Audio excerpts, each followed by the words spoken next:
Mesdames et messieurs les journalistes, chers partenaires, il y a 6 mois, j'ai pris la tête de l'Agence nationale d'identification des personnes avec une conviction.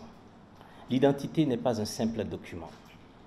C'est la clé qui ouvre la porte de l'éducation, de la santé, de la finance et de la citoyenneté.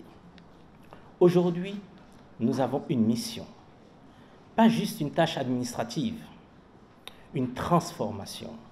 Nous voulons transformer l'identification au Bénin en une expérience simple, fluide, moderne. Parce qu'un citoyen qui passe des heures à prouver qui il est, c'est du temps volé au progrès.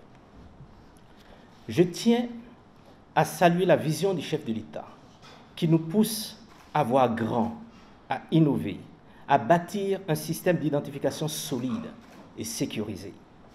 Ce que nous faisons ici, ce n'est pas seulement moderniser l'état civil, c'est construire l'infrastructure de confiance de notre pays. Cependant, bâtir une telle infrastructure ne va pas sans défi. Pour que cette vision devienne une réalité tangible, pour chaque citoyen, nous devons relever plusieurs enjeux majeurs. L'accessibilité.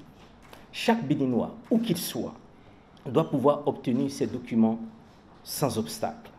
La sécurité. Nos données personnelles doivent être protégées comme un trésor national. La modernisation. Le numérique n'est pas une option, c'est une nécessité. L'interopérabilité. L'identité doit être le moteur de l'économie numérique, un pont entre les citoyens et les services publics et privés. Depuis 2018, nous avons posé les bases d'un système robuste, mais ce n'était que le début. Aujourd'hui, nous passons à une nouvelle étape. Nous avons créé une direction de la donnée et de la lutte contre la fraude, parce qu'une identité doit être incontestable. Nous avons mis en place une direction du support aux usagers et de l'expérience client, parce que l'administration est au service de ses citoyens. Nous avons repensé nos unités, renforcé nos équipes et amélioré notre dispositif de gestion des ressources humaines, car nous visons l'excellence à chaque étape. Nous avons refondé nos processus en lean management. Tout ce qui ralentit, tout ce qui complique, on l'élimine, tout en respectant le cadre légal et réglementaire. Nous avons initié la refonte de notre système d'information, car un État moderne a besoin d'outils performants et adaptés à son époque. Et nous avons pensé à notre diaspora, avec de nouvelles tablettes biométriques dans les ambassades et consulats, pour qu'aucun Béninois ne soit laissé de côté. Nous avons une ambition, faire du Bénin un leader africain de l'identification et de l'état civil. D'ici 2028, chaque citoyen aura une identité électronique, sécurisée, ouvrant un accès direct aux services essentiels. D'ici 2028, nous serons un partenaire stratégique pour le gouvernement et les entreprises. D'ici 2028, nous aurons 2 ans d'avance sur l'objectif de développement durable 16.9, une identité pour tous. Pour concrétiser cette vision, nous déployons une stratégie structurée autour de 4 axes majeurs. Fiabilité et sécurité, un registre d'état civil précis, infalsifiable, digne de confiance. Accessibilité totale, plus de centres d'enrôlement, plus de digitalisation. Collaboration renforcée, un travail main dans la main avec les mairies, les préfectures et toutes les institutions. Une identité électronique de classe mondiale pour simplifier les transactions et moderniser notre administration. Aujourd'hui, nous sommes fiers d'annoncer le lancement de nouveaux services qui marquent une étape décisive dans notre transformation. Nous lançons de nouvelles plateformes digitales, l'identité accessible en un clic. Nous lançons un chatbot à base d'intelligence artificielle pour des réponses instantanées, 24 heures sur 24, 7 jours sur 7. Nous lançons un système antifraude parce que l'identité est un droit, mais aussi une responsabilité. Un centre d'appel gratuit parce qu'un citoyen doit pouvoir parler à un humain dans sa langue, sans barrière. L'ANIP que nous bâtissons est une ANIP moderne, proche des citoyens et tournée vers l'avenir. Un parent serein qui inscrit son enfant à un examen en toute simplicité. C'est ce que nous voulons bâtir. Un citoyen libéré des files d'attente qui accède à ces documents en quelques clics. Un Béninois de la diaspora qui obtient ses pièces où qu'il soit sans contrainte. Une mère rassurée qui obtient l'acte de naissance de son enfant dès sa naissance. Une fraude éliminée grâce à des documents authentifiés et sécurisés. Cette transformation, nous ne la réussirons pas seuls. Nous avons besoin de vous, institutions, partenaires, vous médias et citoyens. C'est ensemble que nous construirons un Bénin où l'identité est un levier de développement et non un frein. Mesdames et messieurs, nous avons une mission, nous avons une vision, nous avons un cap et nous allons l'atteindre. Je vous remercie. Alors, l'application, une fois téléchargée, apparaît dans la liste de nos applications en IPJ.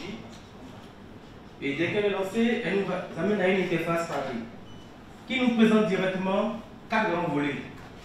Le premier volet, accéder à mon espace, qui me permet de faire des opérations comme demander un acte, ou même voir le statut de certaines demandes que j'ai eu à effectuer, ou même consulter les données me concernant. J'ai un second volet, vérifier un document, qui me permet de vérifier si un document est authentique en termes de acte de naissance, CIP, bien sûr, des documents délivrés par la liste.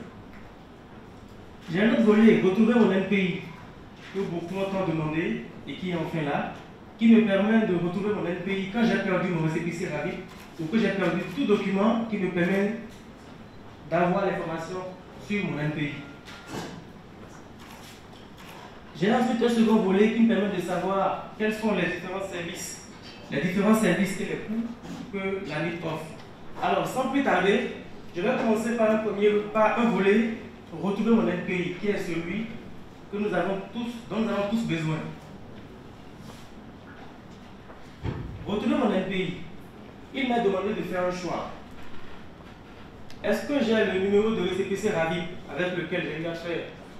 Est-ce que j'ai le numéro de récépissé du RAVIP? Si je ne l'ai pas, j'ai la possibilité de dire non, je n'ai pas ce numéro et de rentrer des données me concernant, notamment mon nom, mon prénom, ma date de naissance et le nom de ma mère. Donc, je vais faire un test avec mes informations. Mon nom, mes prénoms,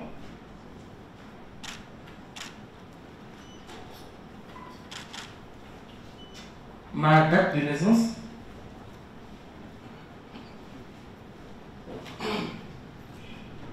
le nom de ma mère.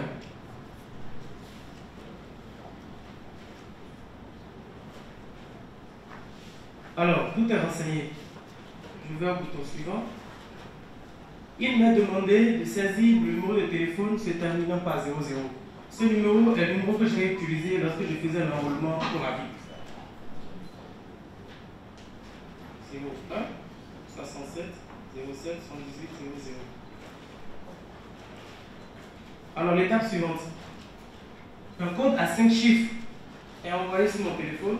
Et si la SIM que j'ai dans mon téléphone, c'est bien la SIM avec laquelle j'ai fait l'enrôlement RAVIP, je n'ai plus besoin de reporter ce numéro. Il est systématiquement récupéré par l'application et à cet volet suivant qui m'affiche cet NPI là. Alors mon NPI c'est le 47 02 110 67 07. Donc ici j'ai pu obtenir mon numéro NPI rien qu'à base de mes informations, mon nom, mon prénom, ma date de naissance, le nom de ma mère.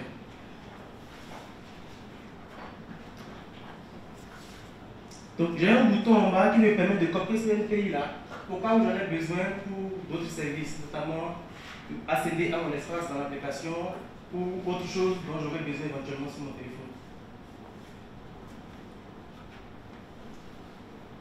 Le processus reste le même en ce qui concerne le numéro de récépissé RAVIP. Je n'ai juste qu'à rentrer le numéro de récépissé, directement un SMS m'est envoyé, puis j'ai accès à mon NPI. Alors, nous allons aborder le volet accéder à mon espace. C'est dans ce volet que j'ai la possibilité de demander mon CIP, mon acte de naissance, mon certificat de résidence, mon certificat de coutume et de célibat, de faire une demande de carte biométrique et bien d'autres choses encore que nous allons découvrir tout à l'heure. Il m'est demandé de renseigner mon NPI.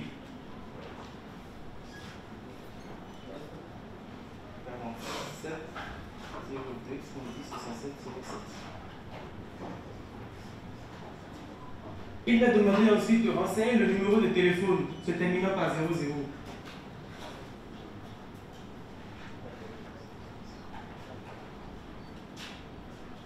Une fois ce numéro renseigné, un code à 5 chiffres me sera envoyé. Et vu que ce numéro, c'est le numéro qui est dans mon téléphone actuellement, ce code est systématiquement récupéré. Je n'ai plus besoin de le renseigner et de le saisir. Au cas où j'ai la SIM dans notre téléphone, il faudra que je renseigne ce code manuellement. Alors, dès que je me suis connecté, voilà ce que j'ai. En toute première position, j'ai ma photo, mon nom, mon prénom, mon NPI qui est récupéré là. J'ai ensuite mes services. Ce sont les différents actes que je peux demander. Nous avons l'acte de naissance avec mention marginale, le certificat de résidence, le certificat de coutume et de célibat, le CIP, la carte d'identité nationale biométrique et enfin le CFID. Pour chacun de ces services, les coûts sont listés en bas. Nous allons faire un cas très pratique ici avec en un premier temps le certificat d'identification personnelle, le CIP. Comme le DG l'avait dit tout au début, cette application est pensée pour que tout ne se fasse que par des clics. Les seules informations qui sont renseignées essentiellement seront votre NPI, votre numéro de téléphone ou le code OTP qui vous sera envoyé. Donc, le paiement, j'ai la possibilité de faire la demande pour moi ou de faire la demande pour un proche. En ce qui concerne ma demande, mon NPI est déjà récupéré. Il va falloir que je renseigne une adresse mail. Cette adresse mail sera utile puisqu'elle recevra la facture après que j'aurai payé. La facture du paiement sera envoyée à l'adresse. Si l'adresse n'est pas renseignée, ce n'est pas grave, mais vous n'obtiendrez pas de facture. Je mets mon adresse mail.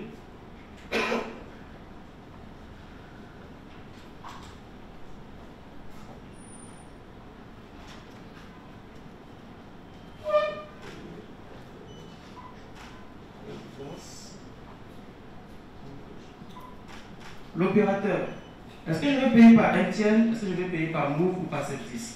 Dans mon cas, je vais payer par MTN. Le numéro de téléphone qui servira pour le paiement.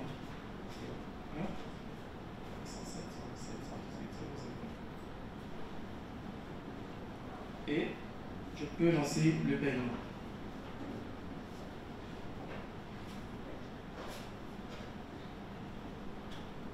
Une fois le paiement lancé, je reçois un prompt sur mon téléphone qui me demande de mettre mon code PIN pour pouvoir valider le paiement. Bien sûr, c'est un code PIN secret. Ça, c'est juste pour la journée. Donc, je valide le paiement, je reçois mon message qui me dit que le paiement a été bien approuvé. Okay.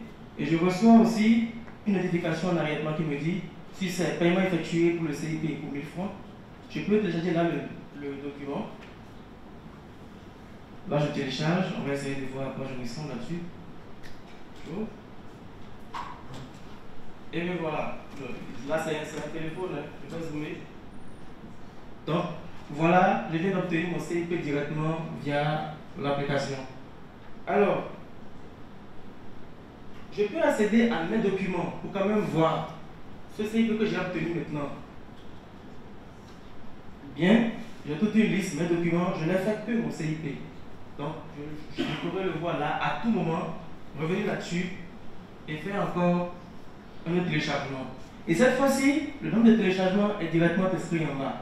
Je peux encore faire 5 téléchargements. Au fur et à mesure que je ferai les téléchargements, ce nombre diminuera. Alors, je reviens sur mon menu. J'ai présenté comment obtenir le certificat d'identification personnelle. Mais il y a aussi un certificat qui est beaucoup demandé, celui de la résidence. J'ai regardé ici, ce matin avant de venir, j'ai fait un saut chez mon chef quartier. J'ai essayé de faire une déclaration de résidence ce matin. Je ne sais pas si vous allez le prendre après. J'ai fait une déclaration de résidence ce matin. Le but, c'est de voir est-ce que, après cette déclaration de mon portable, je peux obtenir mon certificat de résidence. Donc, j'ai voulu le faire avec tout le monde ici pour qu'on fasse un test pour voir ce que j'allais obtenir. Alors, j'ai le volet certificat de résidence. Il est juste en haut. Il m'a demandé de renseigner mon NPI, mon adresse mail, l'opérateur et mon numéro de téléphone. Quand c'est pour un proche, c'est le même, les mêmes informations, à la différence que j'aurai à saisir ici le numéro du proche. Dans mon cas, pas besoin, c'est mon NPI qui est utilisé à la connexion qui est affiché. Donc, je renseigne ici l'opérateur, je laisse l'adresse mail et je mets le numéro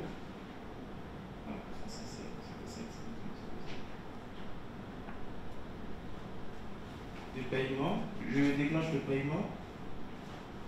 Il me sera demandé de renseigner, voilà, mon mot de passe pour la journée temporaire. J'aurai maintenant à confirmer la transaction. Et voilà, 2000 francs ont été prélevés de mon compte. Alors, mon document est fin prêt. Je peux le télécharger. Je vais l'ouvrir. Et là, je viens d'obtenir mon certificat de résidence juste en 2 clics. Ça veut dire, partir du chef quartier, même sur place avec mon application, je peux obtenir mon certificat de résidence qui aura mes nouvelles informations qui seront affichées sur le dit acte. Alors,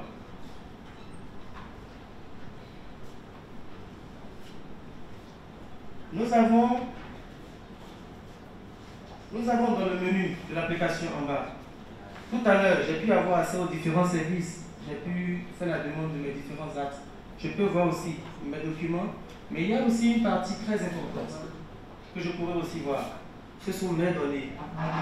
Mes données, c'est moi. Ma photo, mon nom, mon prénom, mon NPI et d'autres informations comme mes données personnelles qui sont énumérées là. Donc, j'ai tout en haut mon nom, mon prénom, mon CES, ma date de naissance, numéro de téléphone, email et consorts. J'ai ensuite d'autres informations sur ma naissance. Le pays, le département, la commune, l'arrondissement, le quartier. Et aussi sur ma résidence. Ce matin, j'ai mis à jour ma résidence, donc ma nouvelle résidence est enfin apparue là, comme on peut le voir. On peut aussi voir les informations comme ma filiation, le nom de mon père, son prénom, le nom de ma mère, son prénom, tout ça qui sont des données réelles. J'ai la possibilité de faire aussi une demande de modification, c'est-à-dire qu'il y a quelques soucis sur mes informations. Je peux accéder au volet demande de modification et initier les corrections comme cela se doit, puis les soumettre.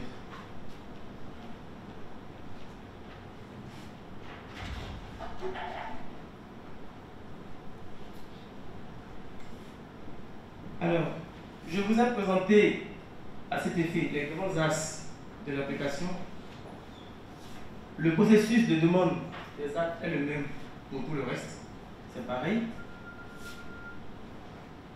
Dans mes documents, au fur et à mesure que je fais des demandes, je peux avoir accès à ces demandes-là et venir après pour les télécharger sans problème. Dans mes données, j'ai tout ce qui me concerne, ma personne, et je pourrais initier des corrections à partir de là. Alors, je crois avoir fait le tour de tous les grands axes, sauf un, je crois, vérifier un document.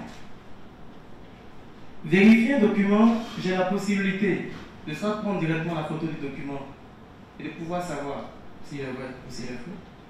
Et si ce mécanisme échoue, j'ai la possibilité de renseigner manuellement les différentes informations afin d'authentifier pour savoir si ce document est authentique ou s'il n'est pas vrai.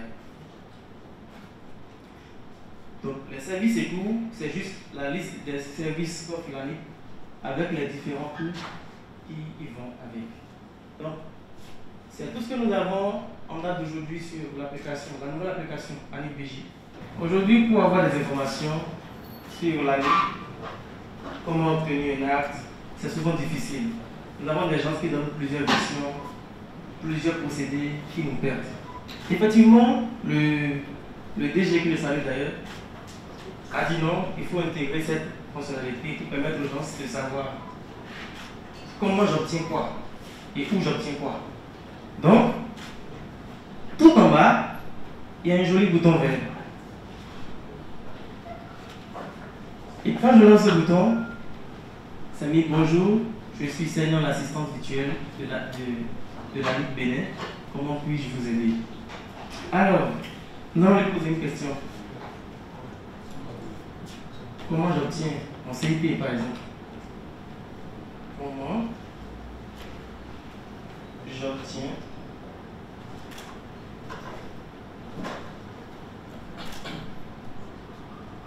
mon CIP? Alors, je vais poser la question de savoir comment j'obtiens mon CIP. D'accord, elle me répond. Pour obtenir votre CIP, vous devez vous rendre sur la plateforme e-service ANIP BJ, puis cliquer sur l'onglet statut d'une demande, ensuite choisir la référence de votre demande et renseigner le champ correspondant avec temps. Cliquez sur vérifier le statut de votre demande. Si le statut est affiché, traité, suivez les instructions pour télécharger. J'ai dit comment obtenir. Là, j'ai déjà fait une demande. Je voulais obtenir la demande par la suite. Donc on le sait tous, il faut vérifier si la demande est traitée et l'obtenir. Maintenant je vais changer un peu la question. Ok, quel est le coût du CIP? Quel est le coût du CIP?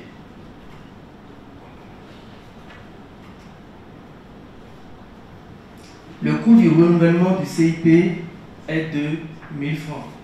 Bon, ne soyez pas surpris qu'il ait dit renouvellement. J'avais dit comment j'obtiens. C'est supposé que j'ai déjà fait ma demande et j'ai déjà un document. Je veux le renouveler. Du coup, il dit ok, si tu veux renouveler, c'est à 1000 francs. Donc, je vais demander maintenant, je veux faire une demande de carte biométrique. Je vais faire une demande. Une demande de carte biométrique.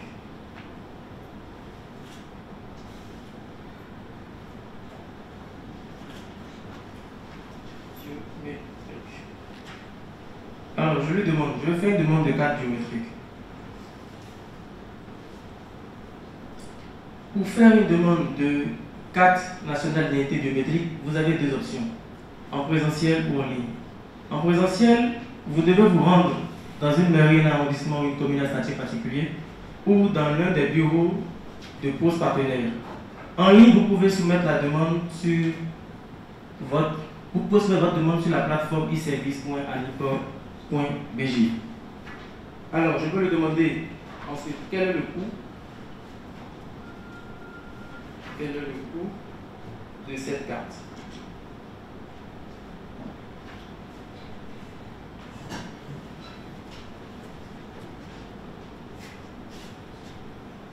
Donc, le coût de la carte nationale d'identité biométrique est de 6 000 francs. Donc, à partir de ce chatbot, vous avez la possibilité d'avoir certaines informations. Bien sûr, uniquement dans le contexte de l'ANIP. Si vous lui demandez comment acheter une voiture, elle ne vous répondra pas. Elle répondra juste sur des données qui concernent l'ANIP. Comment avoir de l'argent, elle ne vous répondra pas. C'est juste les données qui concernent exclusivement l'ANIP. Je vous remercie. Quels sont les moyens qui ont été mis en place par l'ANIP justement pour faciliter aux citoyens l'obtention de leurs documents? Vous avez parlé d'une identité numérique. On sait que quand on est sur Internet, il n'y a pas de risque zéro. Alors ma question est de savoir quelle est la fiabilité des services en ligne de l'ANIP. Nous avons revu la totalité de nos procédures. Et je peux vous dire qu'il y en a beaucoup.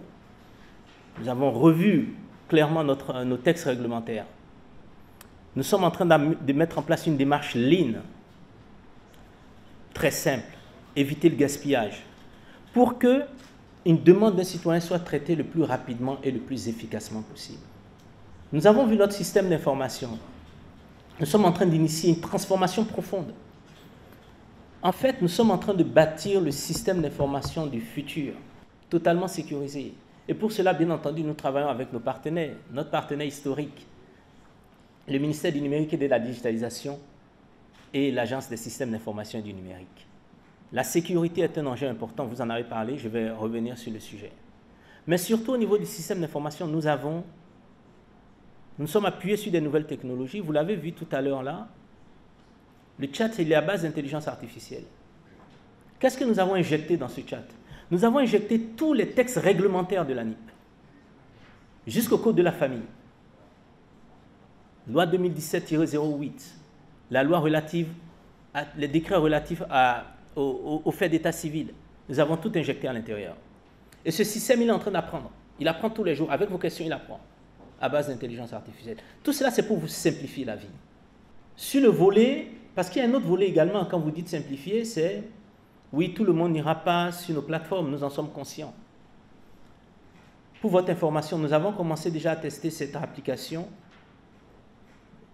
dans nos unités. Et quand nous allons dans nos unités, nous regardons les personnes et nous sommes pratiquement certains, parce que nous avons fait les tests, à peu près 30% des personnes qui sont dans les files d'attente sortiront des files d'attente grâce à cela. Mais il y a un autre volet de personnes qui seront dans les files d'attente qui viendront. Et donc nous sommes avec notre partenaire Ouri et la Banque mondiale, nous allons revoir toutes nos unités. Nous allons faire vraiment quelque chose de très beau. Nous allons mettre en place des préfabriqués totalement autonomes qui adressent les problématiques des personnes en situation de handicap, qui nous permettent de bien réceptionner, parce que les citoyens, nous devons bien les réceptionner, bien les recevoir, bien les accueillir. C'est ce que nous allons faire. Nous sommes en train de le faire avec nos partenaires également historiques, les maires. Ces préfabriqués seront totalement autonomes, comme je le disais. Mais il y a également les citoyens qui ne vont pas venir chez nous. Nous irons vers eux. Avec également encore notre partenaire, M. Arolou, cher ami, nous allons mettre à disposition des motos à disposition de nos agents. Et nous le testons déjà aujourd'hui, c'est une réalité. Parce qu'il y a des personnes âgées qui ne peuvent pas se déplacer, des personnes en situation de handicap qui ne peuvent pas se déplacer, et nous allons vers elles. Nous allons passer à l'échelle dans les prochains jours. Voilà ce que je peux dire, ce que nous sommes en train de faire en termes pour améliorer en tout cas la satisfaction des usagers. La sécurité, elle est clé. L'identité électronique, notre vision est claire. Nous savons où nous allons, nous sommes déterminés, nous avons les talents et nous avons la méthode. Et dans cette méthode-là, bien entendu, on parle des données. Nous collaborons de manière assez proche avec l'autorité de protection des données personnelles. Nous travaillons beaucoup avec la CIN pour nous assurer que nos systèmes sont totalement sécurisés. Totalement sécurisés. Tout ce qui a été fait là, je peux vous assurer, c'est totalement sécurisé. Et je peux vous assurer encore que jusqu'à cette nuit, les équipes de la CIN et nos équipes étaient en train de travailler pour encore renforcer la sécurité. Donc il n'y a pas de doute par rapport à ça. Et vous avez dû voir également sur le volet vérifier vos données. Vous ne pouvez pas imaginer tout ce qui est fait juste avec la commande vérifier. Tous les contrôles qui sont faits. Donc c'est fini. Un usager qui a un acte, qui veut savoir si son acte est authentique, c'est très simple. Je répète, un usager qui a un acte, qui veut savoir si son acte est authentique, c'est très simple. Il prend l'acte, il le télécharge, ou il fait la photo, terminé, ça lui dit authentique. Et pour cela, nous travaillons déjà avec la DEI Et avec d'autres institutions, nous travaillons avec les ambassades également sur ces problématiques. Nous avons reçu le consulat même de France il n'y a pas longtemps sur ces problématiques pour nous assurer que nous sommes au plus proche de nos citoyens.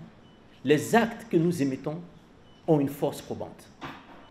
Au début, nous avons essayé de comprendre dans le détail. Nous avons utilisé une vraie démarche d'analyse causale.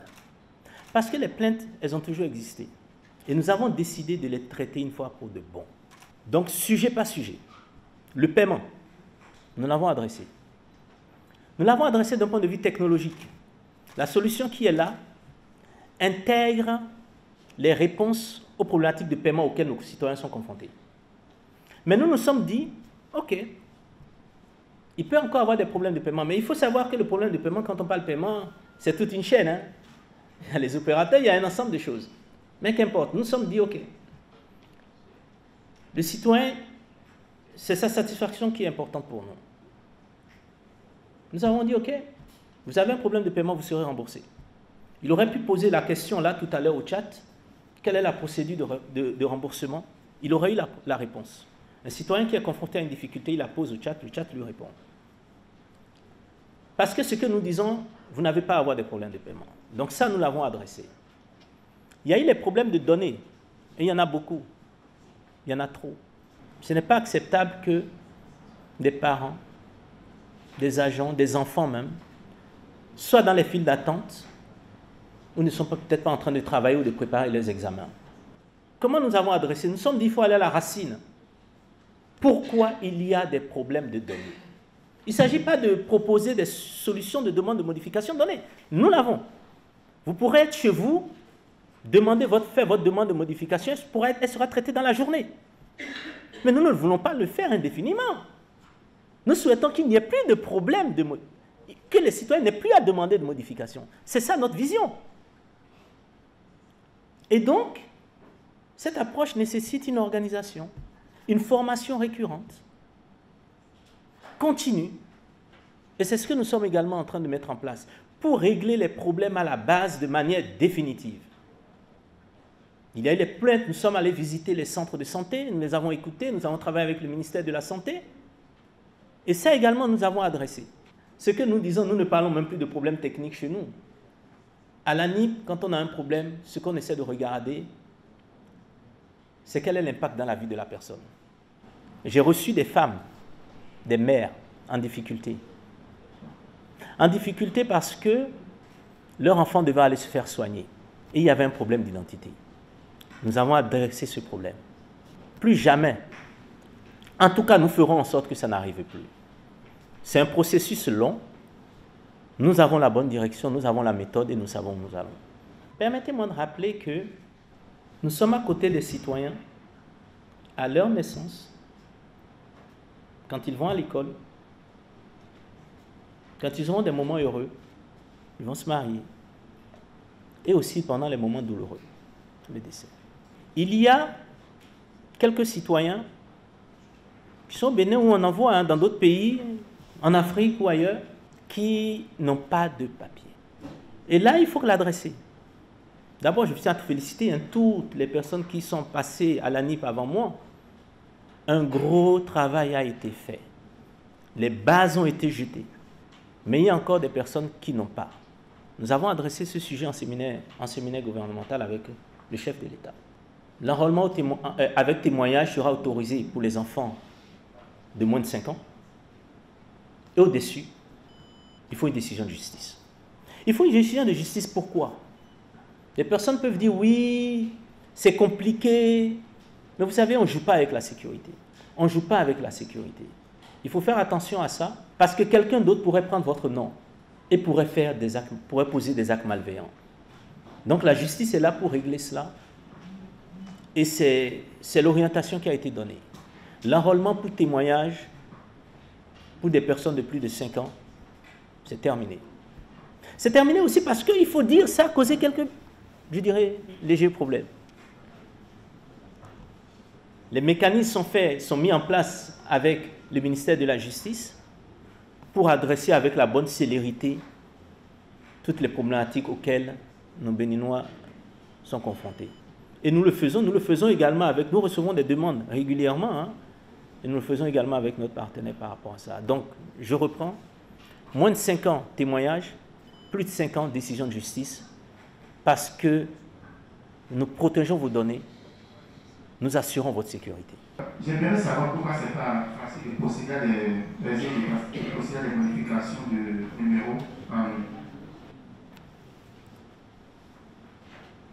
Je vous remercie, c'est une excellente question. Vous me donnez l'opportunité de répondre à cela. Parce que votre numéro de téléphone, vous avez vu ce qui a été fait. Avec votre numéro de téléphone, on fait plein de choses. C'est la clé de votre maison. C'est la clé de votre maison. Et il ne faut pas jouer avec ça. Nous ne jouons pas avec ça. Et donc, comme c'est la clé de votre maison et ça vous protège, ça protège vos données, ça protège votre famille, à ce jour, je dis bien à ce jour, vous voulez modifier votre numéro de téléphone, vous devez aller dans une de nos unités déconcentrées. Nous en avons 121 au Bénin. Nous sommes dans toutes les communes. Nous sommes dans les préfectures. Et nous sommes dans les arrondissements des communes à statut particulier. Nous sommes conscients qu'il y a un problème là. Je vais parler de la diaspora tout à l'heure. Nous sommes conscients qu'il y a un problème là. Au Bénin, il y a, si je ne me trompe pas, 5296 villages. 546 arrondissements. Donc, nous ne sommes pas à la porte de la maison de la personne. Donc, pour certaines personnes, c'est trop loin. Et nous avons également décidé d'adresser cette problématique. Signer des partenariats. Nous sommes en train de travailler avec le secteur de l'éducation. Les écoles sont dans les villages, elles sont plus proches des gens. Les centres de santé sont plus proches des gens. Et donc, nous sommes en train de travailler avec le ministère de la Santé et le ministère de l'Éducation pour adresser cette problématique-là. La diaspora également est confrontée. Hier encore, j'étais au téléphone avec, parce que je vous disais, je parle à peu près avec 20 personnes par jour. J'étais avec quelqu'un de la diaspora. Un problème. Venifu, dit CIP n'a plus l'ancien numéro. Dit fait quoi? Nous l'avons réglé en partie. Si je ne me trompe pas, c'est hier, c'est parti. Une cinquantaine de tablettes, près d'une, ou peut-être 60 tablettes, ont été envoyées dans toutes nos représentations.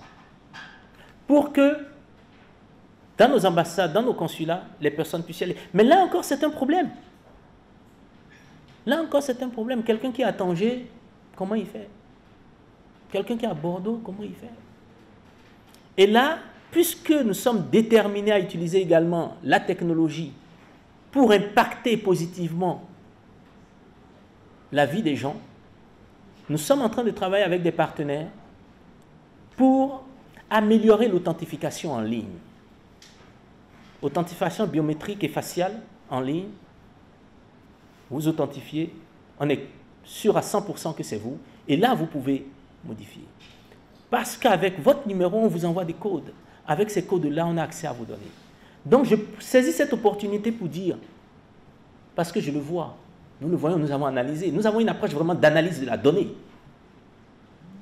Il y a beaucoup de personnes qui partagent leur numéro ou le code qu'ils reçoivent. Ne partagez pas votre code. C'est la clé de votre maison. Vous pouvez le partager à votre épouse. Là, je suis de la Saint-Valentin, donc vous faites ce que vous voulez. Oui, mais sinon, ne le faites pas. Vous pouvez partager le code secret, votre code de votre carte bancaire.